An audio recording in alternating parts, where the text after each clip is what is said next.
خود سوچیں، آپ کو حضور صلی اللہ علیہ وسلم سے محبت ہے، تعلق ہے، اور یہ طے شدہ بات ہے کہ حضور اقدس صلی اللہ علیہ وسلم عالم بیداری میں نظر آ سکتے ہیں۔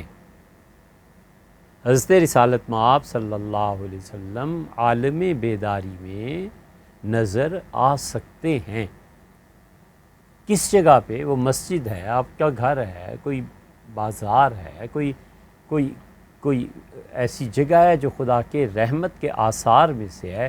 حضرت رسالت مآب صلی اللہ علیہ وسلم اگر ان کی روح مبارکہ ایک جسم کی صورت اختیار کر کے وہاں آئی ہے تو امکان ہے۔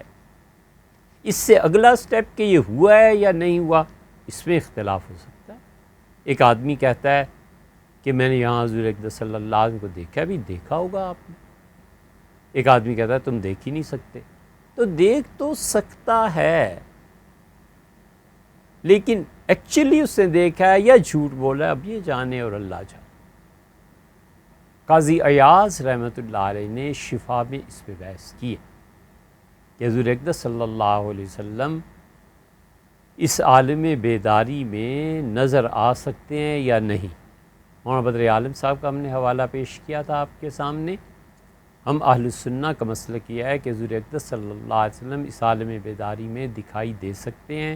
اب کس کو دکھائی دیتے ہیں نہیں دیتے ہمیں نہیں معلوم۔ ابن عربی، قاضی ایاز کو بھی لے لیجئے، شفا، قاضی ایاز رحمۃ اللہ نے اس مسئلے پہ بحث کی ہے، سیوطی رحمۃ اللہ نے بحث کی ہے، یہاں تک لکھا ہے اس امت کے اکابر نے کہ انہوں نے کہا میں قسم کھاتا ہوں اس بات پہ کہ حضور اقدس صلی اللہ علیہ وسلم ایک لمحے کے لیے میری نظروں سے ہٹ جائیں تو ما عدت تو نفسی من المسلمین، میں اپنے آپ کو مسلمان نہ سمجھوں، میں اس لمحہ کافر ہو جاؤں جب حضور صلی اللہ علیہ وسلم میری نظروں سے اوجھل ہو جائے۔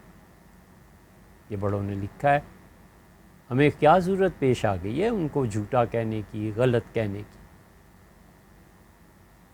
ایک اصولی بات یاد رکھیں، جس راہ پہ ہم چلے نہیں نا، ہمیں کوئی حق بھی نہیں پہنچتا کہ ہم اس راستے کے متعلق لمبی باتیں کریں۔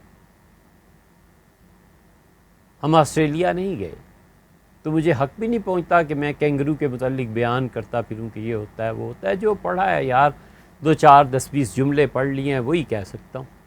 اور ایک آدمی جو آسٹریلیا گیا ہے اور کینگروز اور یہ چیزیں دیکھ کے آیا، اس کا علم محرم کیا اس میں موازنہ کیا ہے؟ اسے پتہ ہی نہیں ہے کہ اللہ کا ذکر کیا چیز ہے، مراقبات کیا چیز ہے۔ اسے یہ بھی نہیں پتا کہ مراقبات اور افکار میں فرق کیا ہے، کون سا سلسلہ اپنی کس چیز کو کیا کہتا ہے۔ اسے یہ بھی نہیں پتا کہ ابن عربی رحمۃ اللہ علیہ نے جو اپنی کتابوں میں معراج کا لفظ یوز کیا ہے وہ کیا ہے۔ ابن عربی رحمۃ اللہ علیہ نے جہاں پر مجاہدہ اور اس کے بعد ریاضت دونوں میں فرق کیا ہے، یہ فرق کیا ہوتا ہے، وہ بھی وحدت الوجود پہ بحث کرتا ہے۔ سبحان اللہ، ہمیں نہیں معلوم کہ ہارس پاور کیا چیز ہے، ہمیں نہیں پتا کہ 1764 میں واٹ جیمس نے یہ ایک چیز ایجاد کی تھی، اور ہمیں یہ بھی نہیں پتا کہ گھوڑا اور یہ جو بجلی اور اتنے واٹ اور مشین اتنے پہ چلائی جائے گی، یہ سنگل ہارس پاور ہے، یہ ڈبل ہارس پاور کی مشین ہے، ہمیں کچھ بھی یہ نہیں پتا۔ اور ہم ہیں کہ الیکٹریسٹی میں دخل دے رہے ہیں، اور ہم ہیں کہ کہتے ہیں ہمارے جیسا الیکٹریکل انجینئر تو پورے شہر میں نہیں ہے، سوائے انا للہ کہ کیا پڑھا جائے کہ یہ پاگل آدمی ہے، اسے کیا ہو گیا ہے۔ اس لیے جن لوگوں نے تصوف کی ان راہوں کو طے نہیں کیا، اس میں جھانک تک کے نہیں دیکھا، عافیت یہ ہے کہ یار مت بولیں، چھوڑ دیں، اللہ کے حوالے کر دیں، مہربانی کریں اللہ کے حوالے کر دیں ان لوگوں کو کہ بس لکھا ہے، کون سا کوئی پڑھنا ہے، کتنے مسلمان پڑھتے ہیں، کچھ بھی نہیں، وحدت الوجود ہے، شہود ہے، اس سے بھی آگے کوئی مقام ہے۔